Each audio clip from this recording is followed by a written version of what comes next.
recipe ko ngayon, third day of Ramadan, ay chicken plow.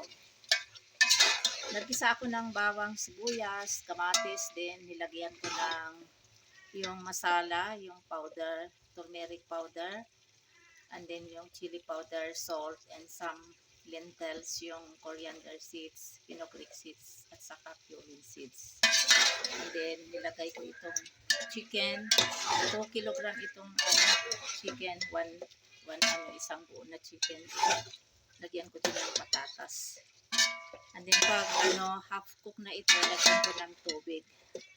Plow, it's similar to biryani.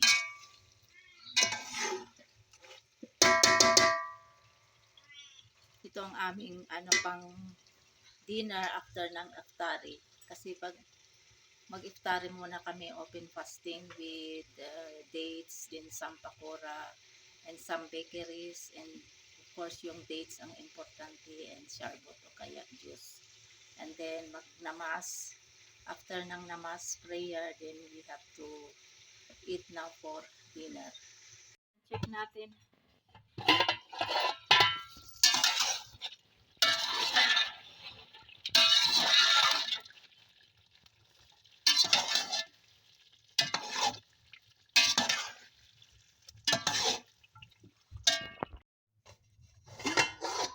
I put already enough water for 1.5 kilogram of basmati rice.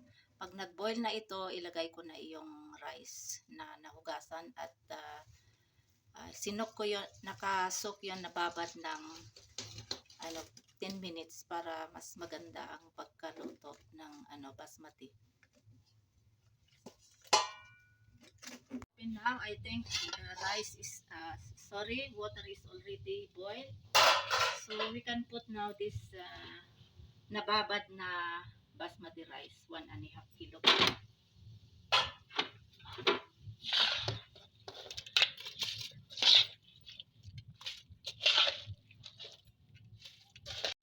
Ayan, nilagay na yung plow masala. And then lagyan ko din ng yung ngipin ng G1 garlics, 4 yung ilagay ko. Ayan, luto na ang chicken plow. Where is that bit of G1 garlics? Yun yung isa. 4 yung nilagay ko. Ayan. After cooking chicken plow, now we have to make now pakora or iftari. Na yung fruit chat na gagawin ko. Apples, then bananas, and guavas. So, ito na cut ko na cubes. Lagyan ko ng muesli cream. Ayan, tama na ito. And then sugar.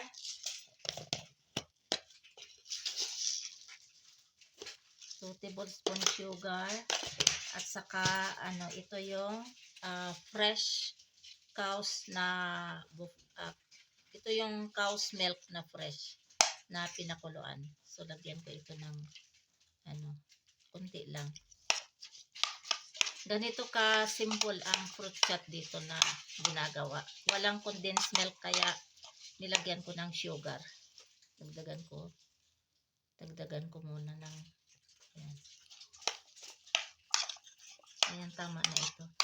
Lagyan ko pala ng dates, 2 pieces of dates. Slice ko yung dates. Ito yung dates. Lagyan ko ng dates. Slice natin. Tanggalin natin yung buto. Matigas.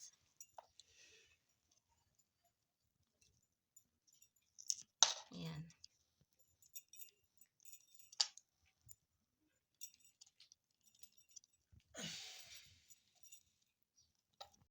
Ito na yung fruit chat na may dates. Ayan. Tama na ito. Kunti lang. And then, ito na yung pakora. And then, gumawa din ako ng 4 na chapati aside from chicken plow kasi gusto ng asawa ko talaga ang chapati. And then, nagtira ako ng ito yung masala gravy ng ng chicken plow. So, ito nagtira ako kaya ito yung iulam nila kay. Kakain din siya ng yung plow, kaya biryani o white rice. Kaya lang hindi siya masyado, mas gusto niya talaga ang chapati. So ito ready na ang aming pang-iftari at saka pang-dinner. Next, gagawa na ako ng sharbot o kaya juice. Ito yung gamit namin na sharbot pang open fasting with pang-iftari. Raw apsa. And then nilagyan ko ng 3 tablespoon na sugar. So lagyan ko ito ng konti lang. Kasi matamis ito. 1 jug ito na gagawin ko. Kasi dapat talaga may juice o kaya tubig. So lagyan ko na ng tubig.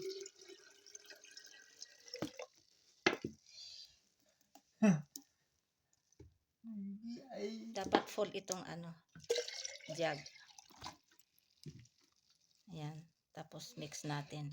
May nagbigay sa kapitbahay namin. Ayan, may samosa at saka pakora. So, binigyan ko din ng 1 bowl na fruit chat. Kasi ganito dito, dapat talaga magbigayan kung ano yung na prepare for iftari or dinner.